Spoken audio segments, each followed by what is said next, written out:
And we keep going with our next comedian. Coming to the stage, it's the lady that many of you are here to see. It's Pauline Dussault.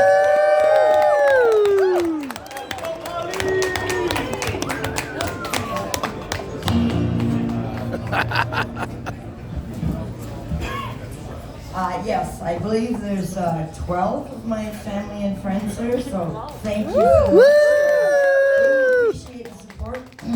And if you're listening, Marion Hotel, and of course you are, that means, and I do this every time I come here, bring in this amount of people, so that means that's 12 or more people buying booze, pop, and food.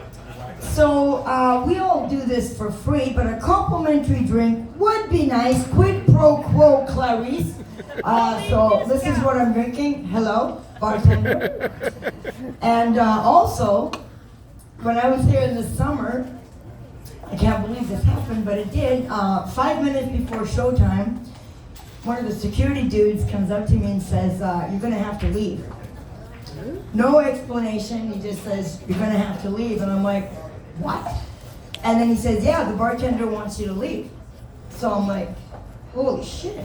So I said to my videographers, Mark and Tom, "Holy shit, we gotta leave." Why? I don't know, but we gotta leave. And I just bought a drink, so I downed the drink and I'm ready to go. And I have anxiety, surprise. So I was holding back tears, I'm freaking out, and then all of a sudden the security guy comes back and says, "It's okay, he thought you were someone else." Are you kidding me? And I had to go on stage, and I nailed it. So again, that's a Mike's Hard Cherry. Thanks so much. So I'm on Facebook. I know you're all thinking, "Oh, she's gonna be old, only old people." Fuck off, you ageist, because getting old is a privilege, okay?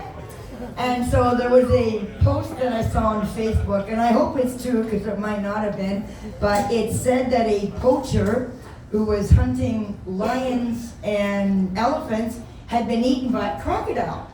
And I'm like, yay, more of this, please. And then I thought, you know, good. I'm glad the crocodile had a good meal. I mean, it was junk food, but we all indulge every now and then, don't we? And then one of my equally funny friends said, "I really hope that the crocodile cut his head off and put it on the wall." As these bastards tend to do, right? And so then I thought, you know what? I can just hear the croc's wife going, "Edgar, I told you to take out the trash, not bring it in." I'm going to end with my really good friend Cindy is here tonight. Woo! And thanks to my friend Cindy,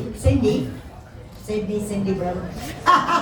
Cindy, who has a car, I now have a wonderful apartment. It only took me 30 years to find. I have a wonderful apartment, but I'm going to shed a little light on some of the shitholes that we saw before we landed this one. There was one apartment on McGee in Notre Dame. And as soon as we get there, the landlord, who, by the way, I don't like that word. Why don't we just say land bastards? Because, you know, let's be inclusive, there's female and male. And I've never had a decent land bastard yet. So the land bastard says, "Do you have a job?" I'm like, "How about I see the place first, you know? And then we'll discuss that." So we get into the apartment. It's 3 floors up, so already... And the stairway was so narrow, only one of us could go up at a time. So I get up to the 3rd floor and I'm just...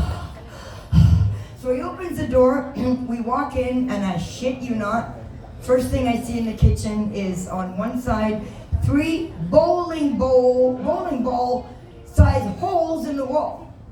On each side, so that's 6 huge holes in the wall. I guess he saw my face because he went, "No, we're going to be doing some renovating." You think? And then I continue to look and I see a black stove. And it's not black because of the color. It had been burned. So Cindy says, "Are you going to replace the stove?" And he says, "No." So I'm like, "I'm out." And I start to leave. Of course, Cindy, being the sweetheart that she is, she feels that she has to stay and see the rest of this dump. So to this day, I don't know what the hell she saw when she went in the living room, but I'm guessing a human head. And so the only thing that was missing was, okay, crime scene tape. That's what should have been there. And the funny thing is, I was trying to cut down, on drinking. And I'll tell you what, after I went to that place, I got home and went,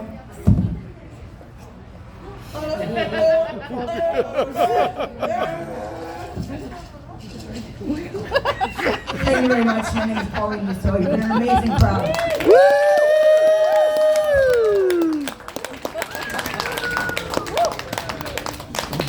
Pauline, everybody, one more hand for Pauline.